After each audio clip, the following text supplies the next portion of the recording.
ارجعوا إلى أبيكم فقولوا يا أبانا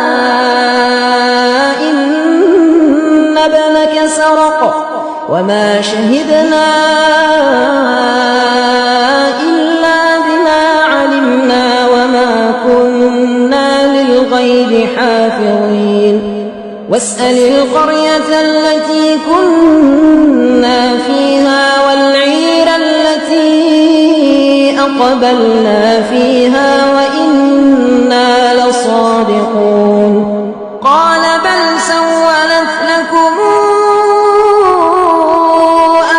أنفسكم أمرا فصبر جميل